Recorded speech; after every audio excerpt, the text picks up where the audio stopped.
Good day, ma'am.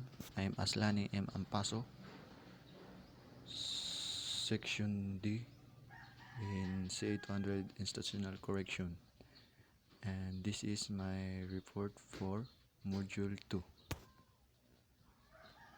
The history, philosophy, and objectives of imprisonment and the development of prison. Sing Sing Prison, Newborn System, Pennsylvania System, 5 Deployment of prisoners, Forms of Punishment, Age of Enlightenment, and Personalities behind correctional institutions, Cesari Marquez of Vicaria, Bonicia, Cesare Lombroso, William the Conqueror, as well as Enrico Ferri and Clayford Shaw. So, history of imprisonment. The original purpose of confining a person within a prison was not to punish them but was a means of keeping the perpetrator of a crime detained until the actual punishment could be carried out. So many people felt that the fear of being locked up would be enough to deter an inmate from ever committing another crime. But other theories held that policies should be introduced to help reform prisoners before they were set free. This way was usually in the form of corporal punishment that was intended to cause the guilty prison pain, such as being beaten with a whip, or capital punishment, which used a variety of methods to claim the lives of condemned individuals. So the reason for continuance of the prison system, despite its effectiveness and prospects for its reform, it is contended that the long-term prison population could be reduced 10% of what it is today. The crucial points in the alternative penal system are outlined. So by the 19th century, prisons were being built for the sole purpose of housing inmates. They were intended to deter people from committing crimes. People who were found guilty of various crimes would be sent to these penitentiaries and stripped of their personal freedom. Inmates were often forced to do hard labor while they were incarcerated and to live in very harsh conditions. Before long, one of the goals of a prison sentence became the rehabilitation of inmates. Although there were several precursors to penal incarceration, the most influential was the 17th century. Such work housed the first formal uses of penal incarceration in a prison as a distinct institution, began with the American proton prisons in late 10th century and evolved in the modern prison in the early to 19th century. Jeremy Bentham. Jeremy Bentham was a philosopher and author who strongly believed in a political system of utilitarianism. When Bentham passed away in 1832, he had his body preserved and displayed in a custom-designed cabinet he called the O2 icon. He is considered by many to be father of utilitarianism to this day. Bentham is known for many accomplishments throughout his life. He produced a large body of writing that influenced and support utilitarian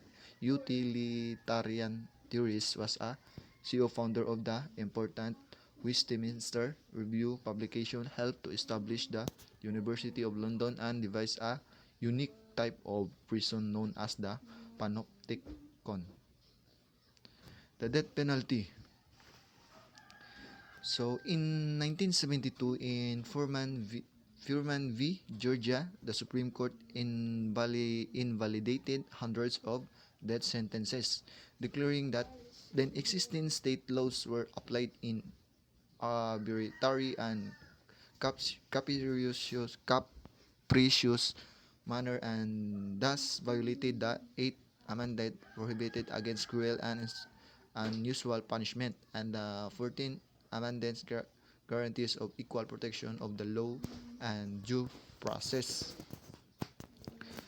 So during the week of September 21, 2011, there people were executed in the United States. Two of them were extensively covered in the media for different reasons. The Troy Davis case drew a lot of attention because Davis had been claiming for years he was innocent. His execution data had been rescheduled 4 times due to court proceedings. However, he was executed on September 21. So, capital punishment. So, capital punishment describes the execution of any individual who has been found guilty or certain major crime. Capital punishment, also called death penalty, execution of an offender sentenced to death after conviction by a court of law of a criminal or offense. Despite the term origin, capital punishment now describe any form of criminal extension. Some commonly used execution methods over the years include firing squad, hangings, gas chamber, the electric chair, and lethal injections. There have been many debates as to whether or not these methods are human ways of ending prison life. While current execution methods are effective, each one has been subject to failure or has taken longer than expected.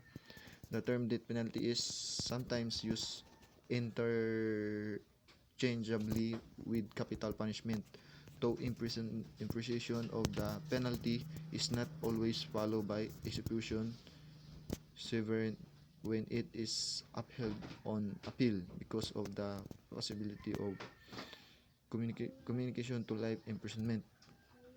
So these are the example of punishment: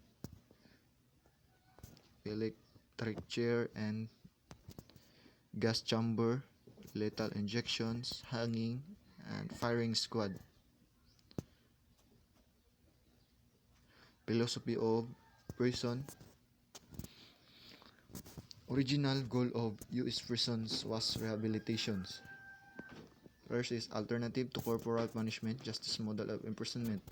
Then follows just desert philosophy and then focus on responsibility and punishment despite just deserts with one is the punishment that one deserve reward or punishment treat. So in 2016, King's College London's Department of Philosophy pilot a 8-week philosophy course for prisoners at HMP Belmarsh. In 2017, 2 further courses were delivered, a rerun of the pilot course and a new course designed specifically for ESOL learners. Funding has been provided by both the Faculty of Arts and Humanities and the Ivan Cornish Foundation. So objectives of imprisonment. So the purpose of sentence of imprisonment or similar measures deprivation of a prison liberty are primarily to protect society against crime and reduce recidivism. So the purpose of a sentence of imprisonment or similar measures derivative of personality are primarily to protect society against crime and to reduce recidivism.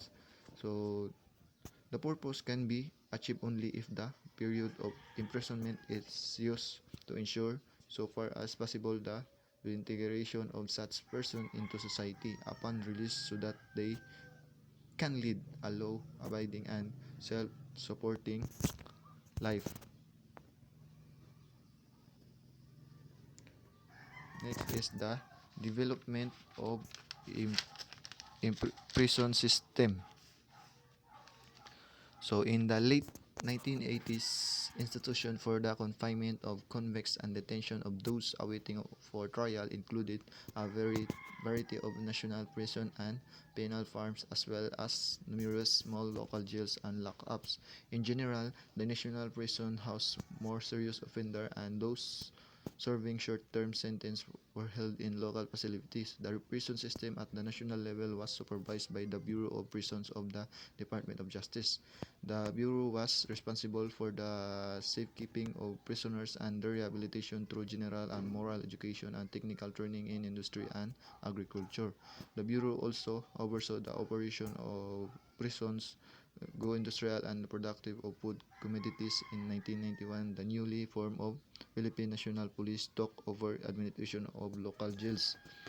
During the 16th century, a number of houses of correction were established in Europe for the rehabilitation of minor offenders and vagrants. They emphasized strict discipline and hazard labor. Over time, imprisonment came to be accepted as an appropriate method of punish convicted criminals. So the modern prison developed in the late 18th century in part as a reaction to the condition of the local jail of the time. The government maintained 6 correctional institutions and penal farms. The nation's largest prisons was the National Penitentiary and Muntinlupa, Rizal Province, near Manila, which also operated the Manila City Jail. The penitentiary served as the central facility for those sentenced to life imprisonment or long-term incarceration. It was divided into 2 camps to separate those serving maximum and minimum penalties. The correctional institution for women was located in Metropolitan Manila. Combination prison and penal farms also were located in Zamboanga City, in Palawan, Mindoro Occidental, and in several Mindanao province. Prison conditions in the Philippines were generally poor and prison life was harsh.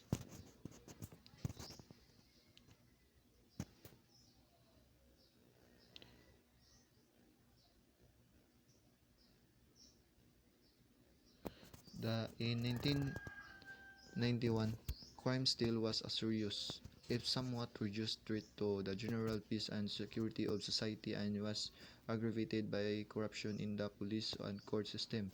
The politicization of the military was seen as long-term problem and threat of military coup remained significant. The threat of CPP-led takeover seemed to be receding as NPA guerrilla strength ahead.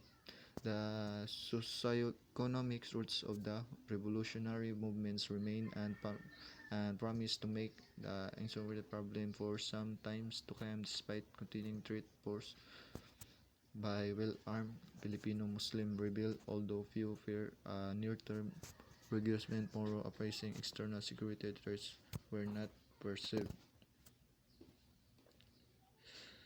So, sentenced fellows who were not charged with supervisions or injurancy or provision was required to meet with their parole officers monthly to avoid any further offense and to comply with all other court-imposed conditions. After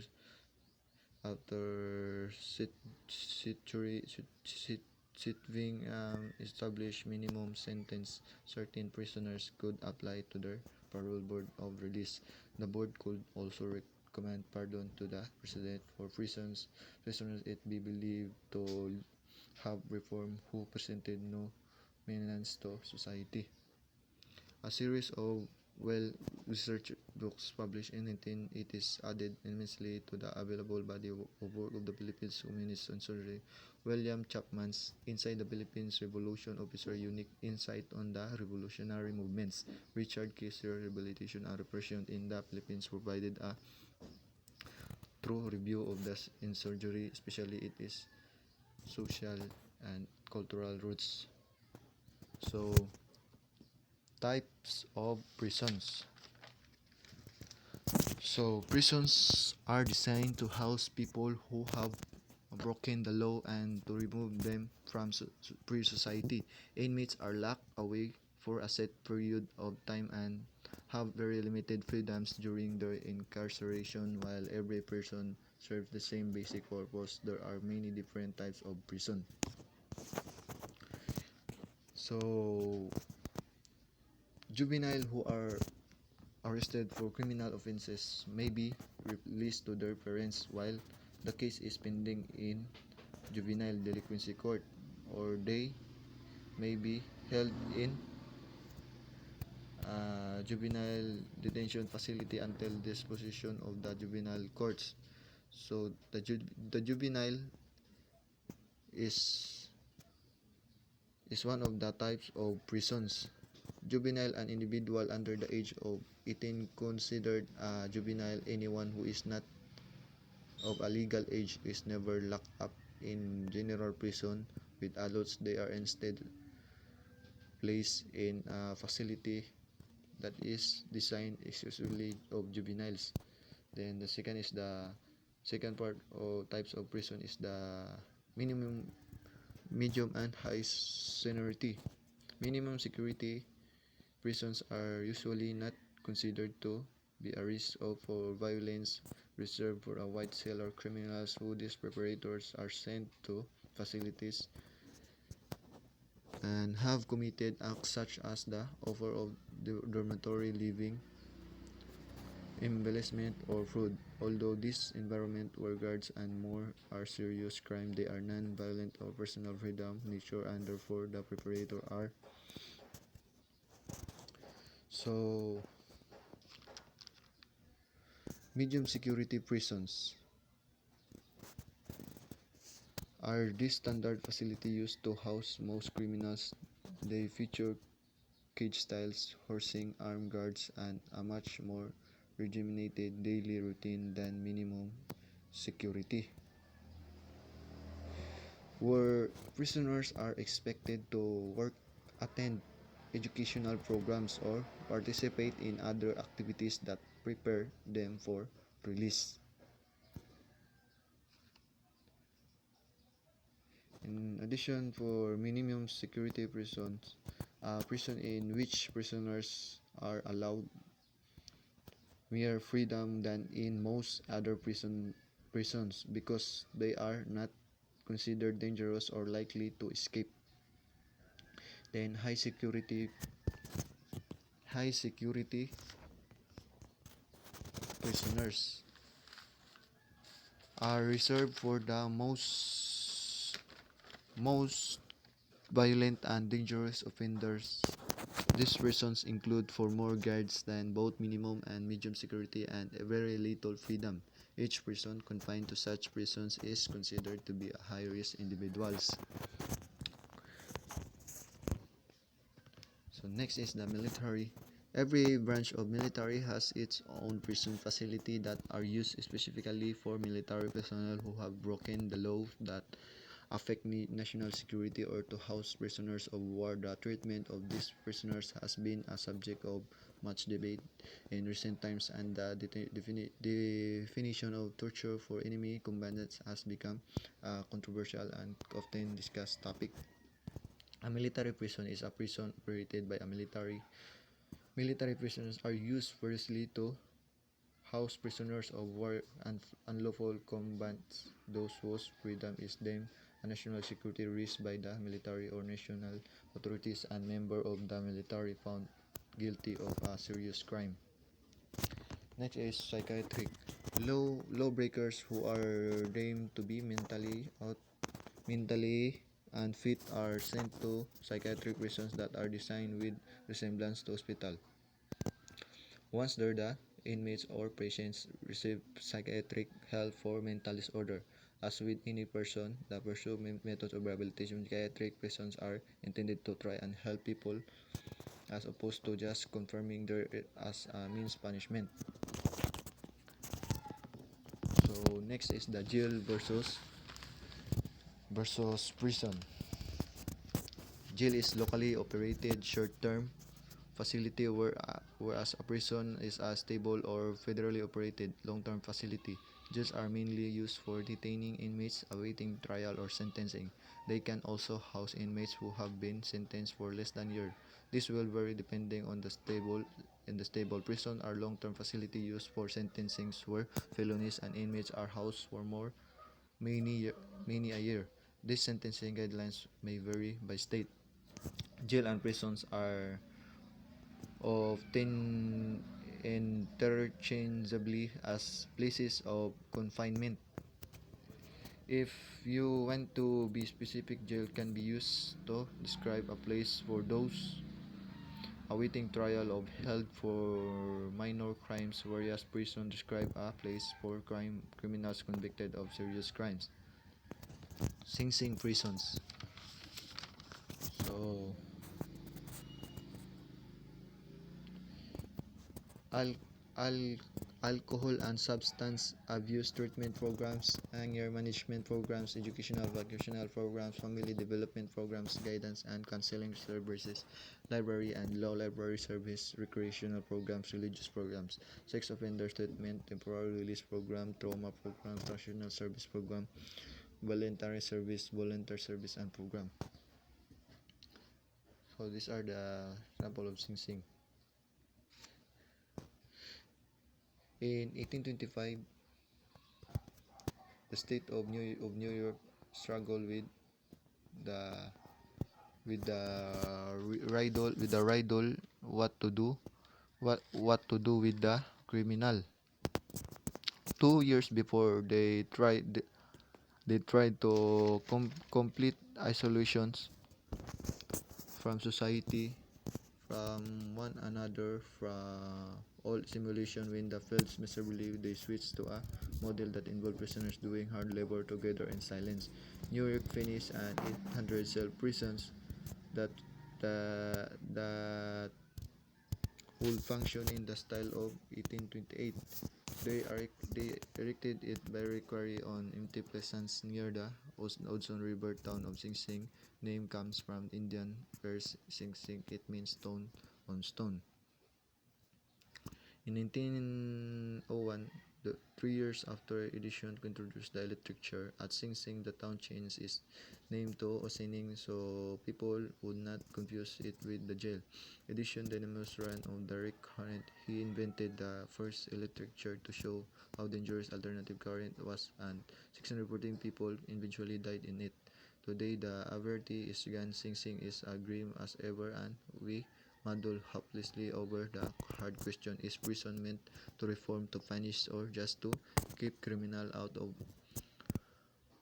our here for our seasons? Adapt. Anyone knows what I find most poignant about Sing Sing's long history is it was bring a time when we honestly read the question.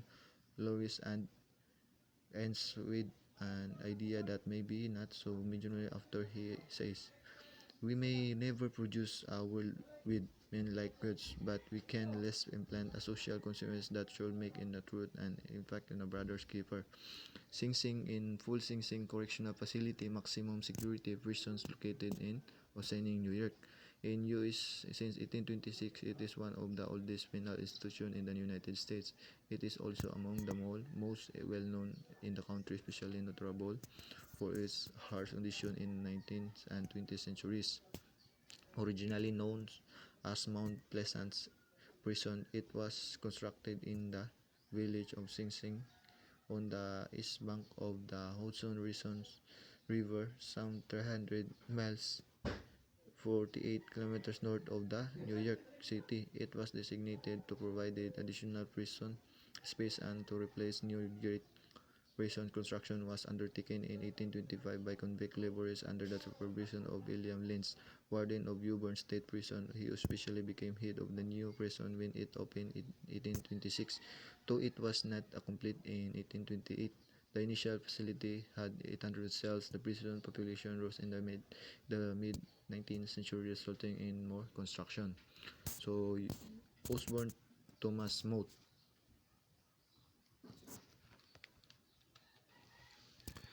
Thomas Mote, Observed Right, Warden, 1914 1915 and 1916 of Sing Sing prisons.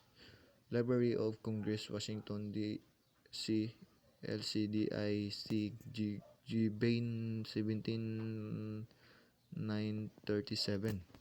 Obsorn Thomas Mote,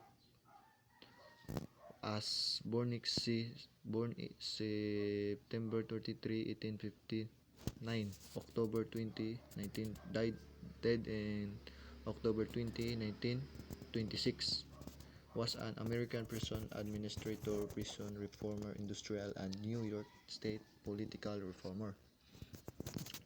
Early reforms. William Penn, founder of the Pennsylvania colony, shared the colony's first significant penal reforms in 1680 that was outlawed except for market and physical punishment was replaced by hard labor. Prisoners were kept in workhouse where they learned a trade as a part of the Reformation. Free food and rudimentary health care was provided. Newborn State Prison. In the early to mid-19th century, U.S. criminal justice was undergoing massive reform. The state prisoners, which had emerged out of earlier reforms effort and becoming extremely crowded. This dangerous. Consequently, the newborn system was developed in New York at Newborn State Prison and Sing Sing Correctional Facility.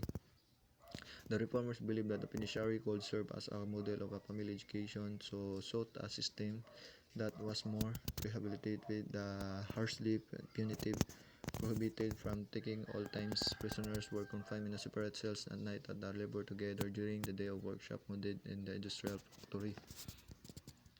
So Auburn State Prison located in Auburn, New York, opened in 1816. It is established a disciplinary and administrative system based on silence, corporal punishment, and congregated group labor.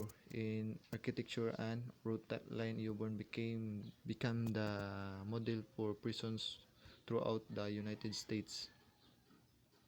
When Auburn was opened in 1888, state commissions on the construction transferred powers to a local board of inspection appointed by the legislative, recalled the Sertium power. Describes the office a bright account of the New York State Prison at Auburn, 1826. This prison is governed by a board of inspectors residing the village who are appointed every 2 years by the governor senate. But in 1830, the New York State Constitution established the inspector of state prisons as an elected position. The intent also abandoned the former system of a separate government for each prison, explained the next document, and it is archived. They also lobbied for the separation of convicted youth and adults. 1864-74 held institution the state first provision and parole system. 1875 proposed corporal punishment. 1844-64 and 2 against the expulsion of the convict labor. It remains the only private body in New York with the power to conduct on-site examination of the correctional facility, reporting observation and recommendations to the government and public. So, Pennsylvania system penal method based on the principle that solitary confinement fosters penitence and encourages reformation. The idea was advocated by the Philadelphia Society for alleviating the miseries of public prisoners, whose most active members were Quakers. In 1829, an Eastern State Penitentiary on Cherry Hill in Philadelphia applied this so-called separate philosophy. Prisoners were kept in solitary confinement in cells 16 feet high, nearly 12 feet long, and 7.5 feet wide, 4.5 by 3.7 by 2.3 m. An exercise yard completely enclosed to prevent contact among prisoners was attached to each cells. Pennsylvania system. The Pennsylvania system was an early prison system requiring inmates to silence individual cells and inmates labor in those cells. Prisoners saw no except institution officers and an occasional visitor. Solitary penitence, however, was soon modified to include the performance of works as shoemaking or weaving. The Pennsylvania system spread until predominating in Europe. Prison Critics in the United States argued that it was too closely and had deleterious effects on the minds of the prisoners. The Pennsylvania system was superseded in the United States by the Auburn system. The Pennsylvania penal system, originally in 1682 under the leadership of William Penn, was the first state prison system to suggest the templates of the torture and mutilations as punishment for crime, with hard labor in houses of correction. Although Beaumont and Tovelia found it incredible that this perfect isolation sources the prisoners from all fatal competition, they favored the most effective Auburn plan, which seemed more likely to enable states the profit of the convict labor.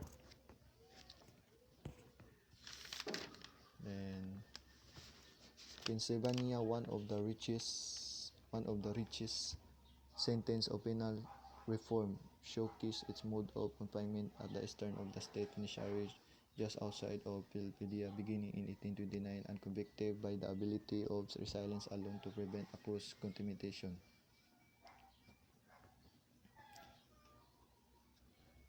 So the difference between Pennsylvania and Auburn system. Pennsylvania system separated and silent solitary confinement represents used at western and eastern and penitentiary and cause mental problems and short-lived, while Auburn system congregate and silent and work in groups. Then represents hard labor and used at Auburn and another New York prison, Sing Sing, and and adopted by other state fewer mental problems and good work habits and discipline. So the Auburn systems, the prevailing form of punishment at Sing Sing prison, follow the Auburn system, in which the incarcerated were confined to solitary cell at night and work silently in congregant labor groups during the day.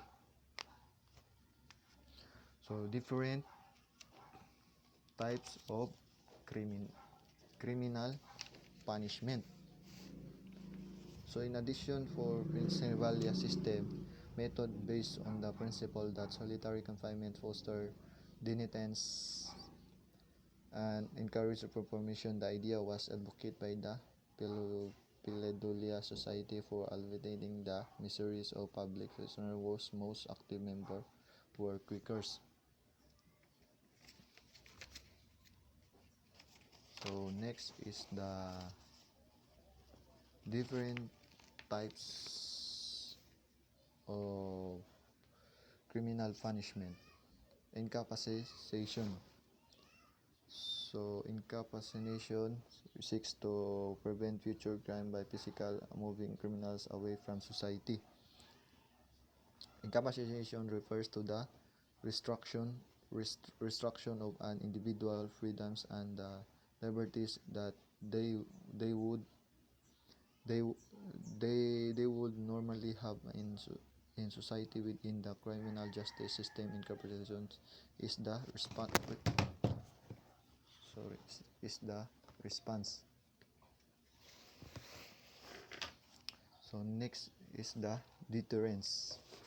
The goal of the deterrence is to pursue citizens and possible offender or reoffender to conform to TG rule of law. So deterrence, the goal of the deterrence is to pursue citizens and possible offender or offender to conform to the rule of law, meet and complain that 4 types of deterrence are generally recognized.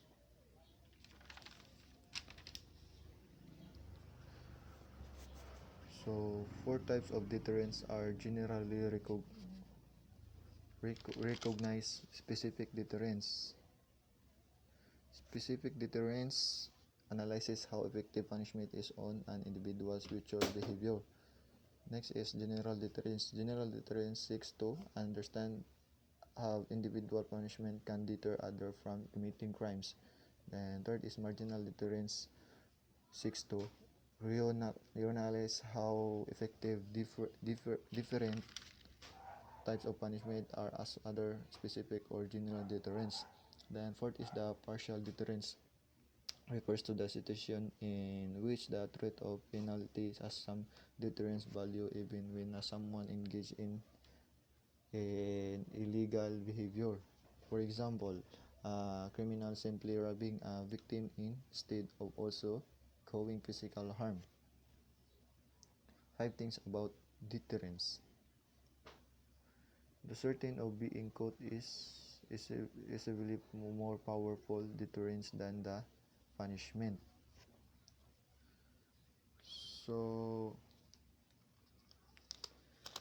the difference between the certain of being caught and subtly more powerful deterrence than the punishment. Research shows clearly that the chance being caught is vastly more effective deterrence than even or draconian punishment. Sending an individual convicted of a crime to a prison is not a very effective way to deter crime. Sending an individual convicted of a crime to a prison is not a very effective way to determine crime. Prisons are good for punishing criminals and keeping them off the street, but prison sentences, particularly long sentences, are unlikely to deter future crime. Next is the police deter crime by increasing the perception the criminals will be caught and punishment. The police deter crime when the do thing that strengthen a criminal's perception of the certainly a criminal perception of certainly of being caught. Fourth is increasing the severity of punishment of the little deter crime.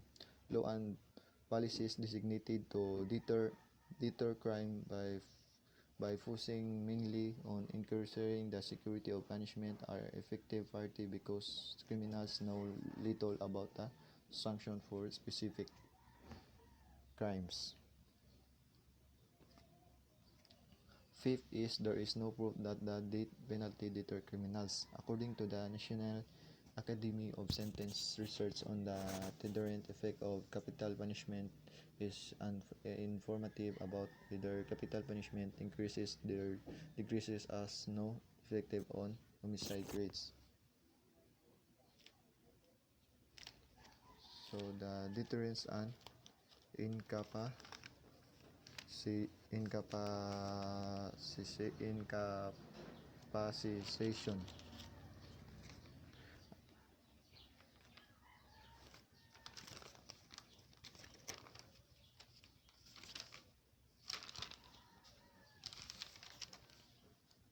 There is an important distinction between deterrence and incapacitation. Individuals behind bars cannot commit additional crime. This is incarceration as an incapacitation.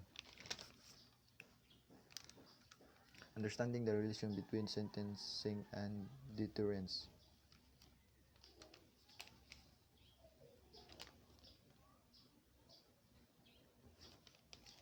So, increasing the severity of punishment does little to deter crime. The lack of any chastening from prison sentence. Second is that prisons may exacerbate recidivism. The different impacts of the certain versus the severity punishment of the deterrence and that individuals grow out of the criminal as the age.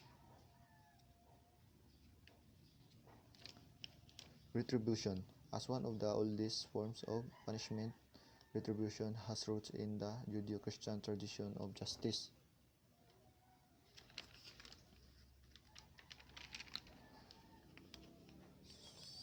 So the modern example of retribution include the widespread practices of imposing fines as well as enforcing mandatory sentencing policies for certain offenser under the law. Retribution and the death penalty.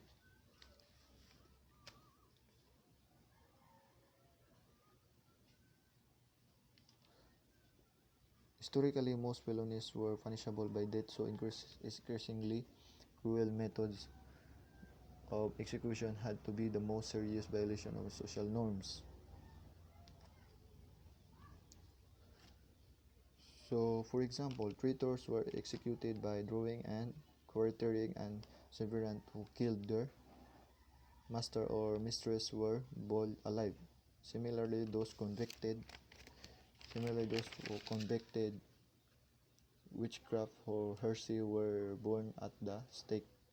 These examples illustrate the difficulty of creating a workable scale of penalties when death is commonly ordered for many varieties of offenders. Retribution, the purpose of punishment. Retribution is perhaps the most effective and the most questionable aim of punishment in the criminal law. Quite contrary to the idea of rehabilitation and distinguished with the utility and purpose of restraint and deterrence. So, the purpose of retribution is actively to injured criminal offenders, ideally in proportion with their injuries to the society, and so expiate them of guilt. Why retribution use?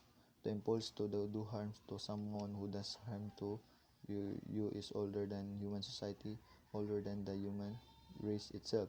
It is also one of the most powerful human impulse, so powerful that times it can overwhelm in all else. One of the hallmarks of the civilization is to relinquish the personal rights to act on this impulse and transfer responsibility for rehabilitation to some governing body that acts responsibly on behalf of society entire. Fourth is rehabilitation. Commonly prison policy in America up until the 19th century, rehabilitation focuses on helping criminals and prisoners overcome the barriers that lead them to committing criminal acts. Rehabilitation is care that can help you get back, keep, or improve abilities that you need for daily life. This ability may be physically, mentally, and or cognitive, thinking and learning. You may have lost them because of a disease or injury or a side effect from a medical treatment. The rehabilitations can improve your daily life and functioning. Correction and rehabilitation of penitent offenders.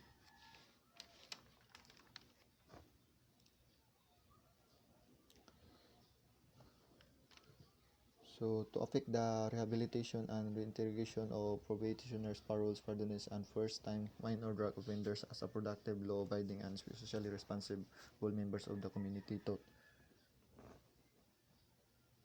Where one is well-planned supervision program for probationer, paroles, pardoners, and first-time minor drug offenders, which are aligned to national program trusts of the government, such as the Restorative Justice, jail and commission, etc.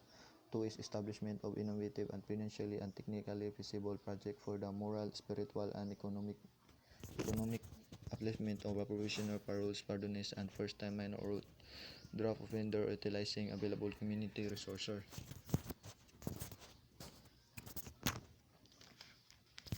So 5 is restoration. A radically different approach to criminal punishment. The goal of restoration is for the offender to make direct amends to both of the victim and the community in which the crime was committed. During the process of restoration, victims initiate a process in which both they would the offender meet to share feelings and own concern. The dialogue offers victim the opportunity to be heard and the offender to make amends and reserve forgiveness. Restorative justice is often used in crimes involving youth offenders. 5 examples of restorative. First is victim assistance. Victim assistance, as the name implies, focuses on the on the victims and survivors. These programs provide service that orders a variety of concerns that includes navigation, the criminal justice process, and emotions recovery. Next is community service. When someone commits a crime, they are harming the victims and the community as a whole. So, to be productive, community service must focus on accountability as opposed to punishment. Governments and non-profits run community service program. Next is victim offender mediations. In the restorative justice example, a victim and offenders talk to each other during mediator facility. The main benefits of this choice is that it brings justice into the hands of those most directly impacted by the crime. They don't have to leave it up completely to the state. Next is the Peacemaking Circle. Many restorative justice programs are based in indigenous culture. Peacemaking circles are one of them. Their goals was to bring the community and reformal justice system too closely together. In 1991, a judge in the Yukon Judicial Court introduced a sentencing circle. And next is the family group conferencing. It established how to deal with juvenile offenders without processing them through the courts. In 1989, New Zealand passed the Children, Young Prisoners and Their Families Act, also known as the Ornga Tamaric Act 1989. This included the groundbreaking family group conferencing. So, Cesare Beccaria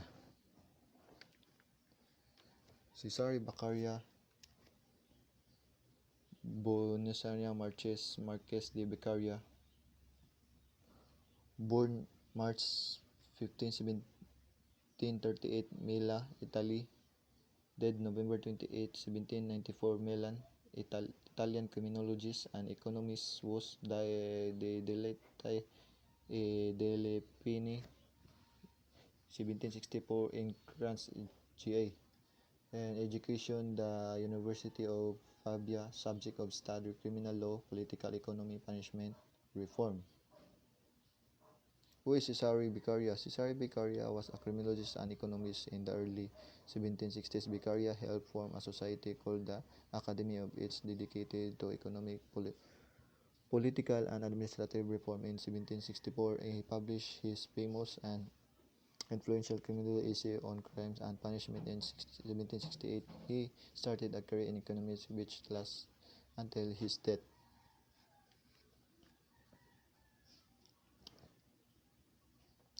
Early life.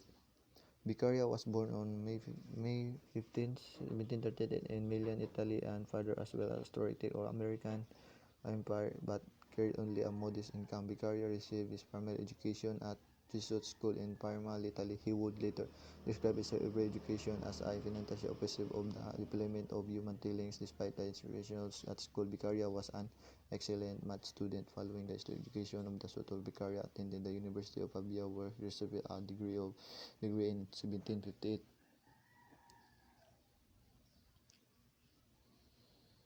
Beccaria was the son of Milan's aristocrat of modest means. From an early age, he displayed the essential all traits of his character. A highly lethalite temperament result in periods of intonation followed by the depression and inactivity. Death and legacy. Near the end of his life, Beccaria was depressed by excesses of French Revolution and withdrew from Iceland France. He died on November 28, 1794 in birthplace Milan, Italy. Following his death, talk about Beccaria spread to France, England. Economics. In addition to his factions with criminal law, Beccaria was still drawn to the field of economics. In 1768, he was appointed the chair in public economy and Congreve Plain School in Milan. So the next is Marquess Marquess of Vicaria Buni Marquess of Vicaria Bunisala.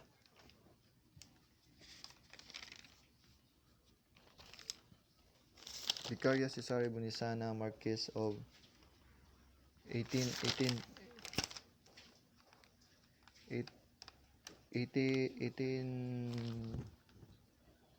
1794, Italian economist and proponent of judicial reform. Cesare Beccaria was the author of the most famous Italian work of the Enlightenment on crimes and punishment 1764. He was born into a noble family, the state of Milan, which was a part of Austrian Habsburg Empire, and was schooled by the Jesuits in Param. After receiving his law degree from the University of Pavia in 1758, he returned to Labia and became Vicaria of Duentes, where the most important decade in intellectual emotion.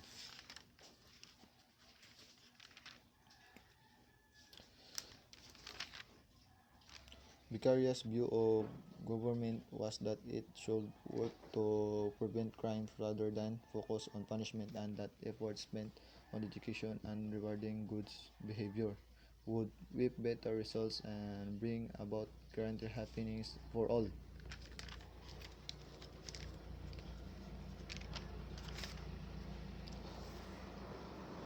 Next is Cesari Lombroso.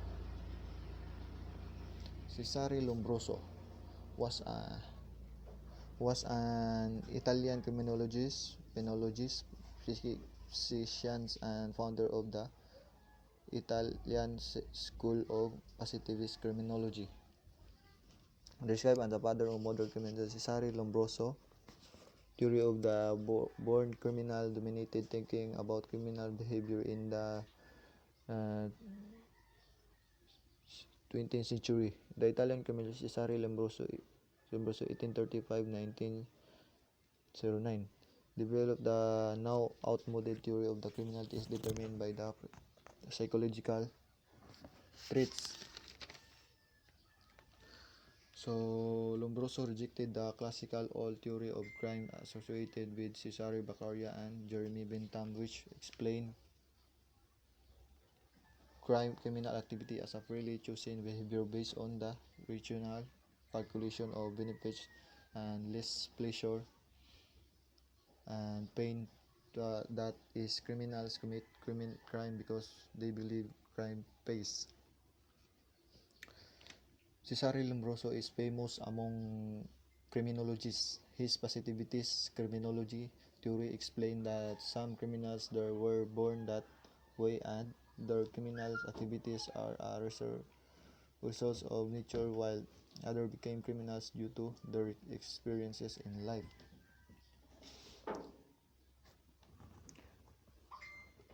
Next is William the Conqueror.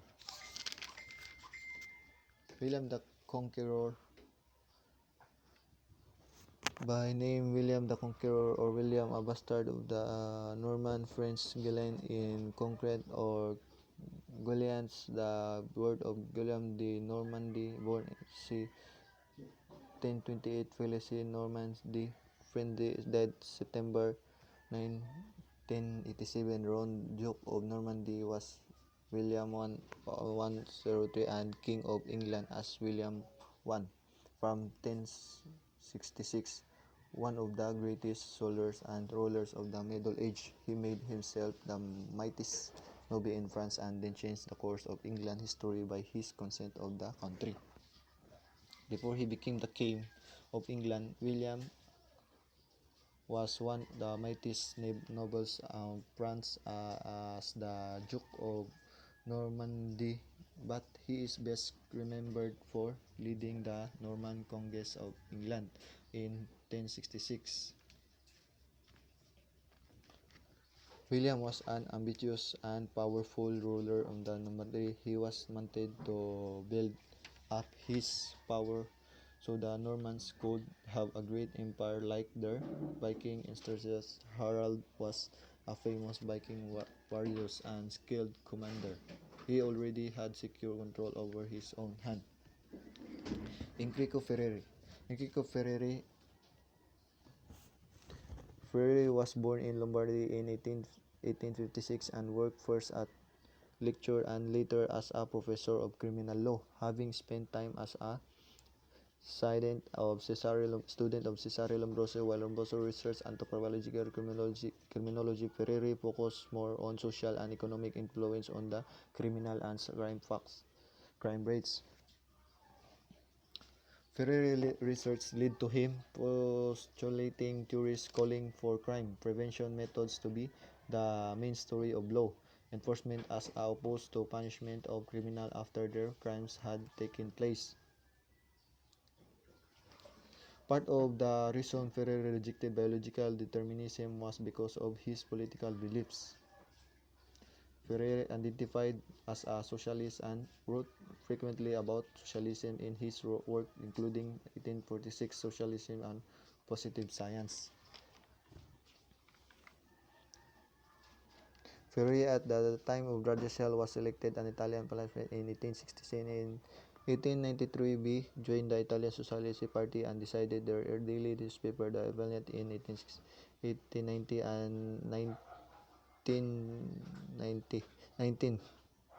1900 and 1904. He spoke out in Congress against the rules of socialist minister in British government.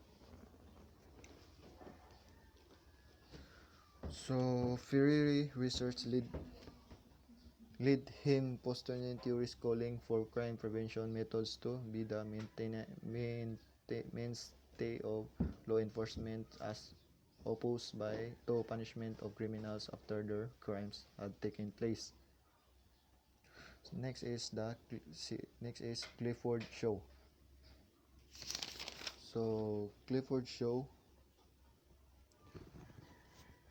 born in 1895, died in 1957, was an American sociologist and criminologist that was major figure in Chicago School of Sociology during the 1930s and 1940s, and he considered to be one of the most influential figures in the American criminology. Clifford Shaw was an American sociologist and criminologist. He was a major figure in the Chicago School of Sociology during 1930 and 1940s. Is considered to be one of the most influential figures in American criminology.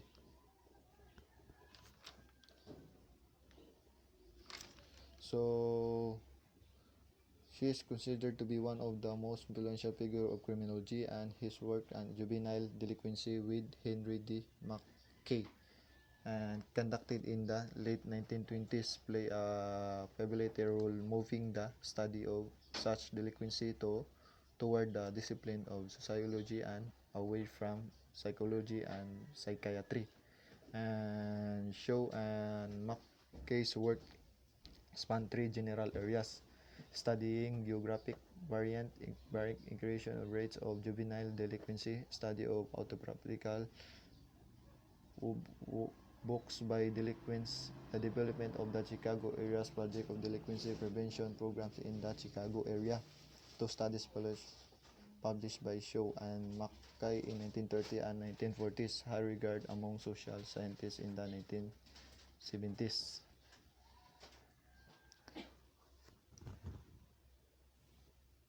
So that's all. Thank you.